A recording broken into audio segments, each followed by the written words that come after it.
అప్పులు చేసి పంచితే, అప్పులు చేసి అవినీతి చేస్తే ఆ సమాజం మనుగడ సాధించలేదు. ఆ విషయమే నేను ఆ రోజు మీకు చెప్పాను. మీరు నమ్మారు. ఎవరిని పెడితే వాళ్ళందరినీ గెలిపించారు.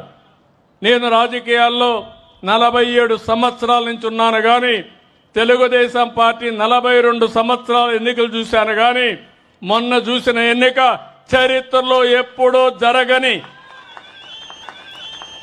విజయాన్ని మీరు ఇచ్చారు. ఇది మేము ఎప్పుడూ మర్చిపోలేము. ఒకసారి అయితే అన్నీ చేయాలనే ఆశ ఉంది, కానీ గల్లా పెట్టి చూస్తే ఖాళీ అయిపోయింది. అప్పులు తేవాలంటే ఇచ్చేవాళ్ళు కూడా రావడం లేదు. కొన్ని నిబంధనలు ఉంటాయి. మీరు కూడా ఒకసారి ఆలోచించండి.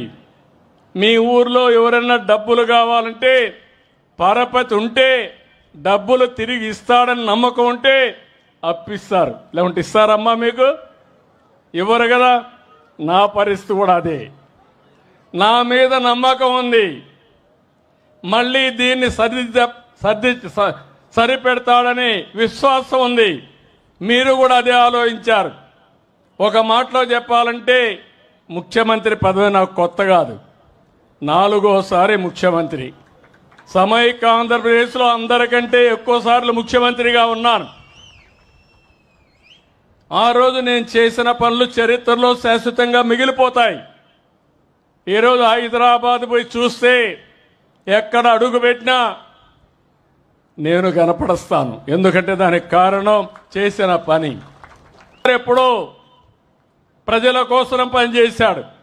200 సంవత్సరాల తర్వాత ఆయన గొప్పతనాన్ని మనం చెప్పుకుంటున్నాం. నేను కూడా అదే కోరిక ఉన్నా. నాకే ఆశలు కానీ ఆలోచనలు కానీ లేవు. మీ ప్రేమ కావాలి. మీరు గుర్తుపెట్టుకుంటే అదే చాలనుకొని మీకోసం రాత్రింబగళ్ళు పనిచేస్తున్నాను తప్ప ఇంకోటి కాదు.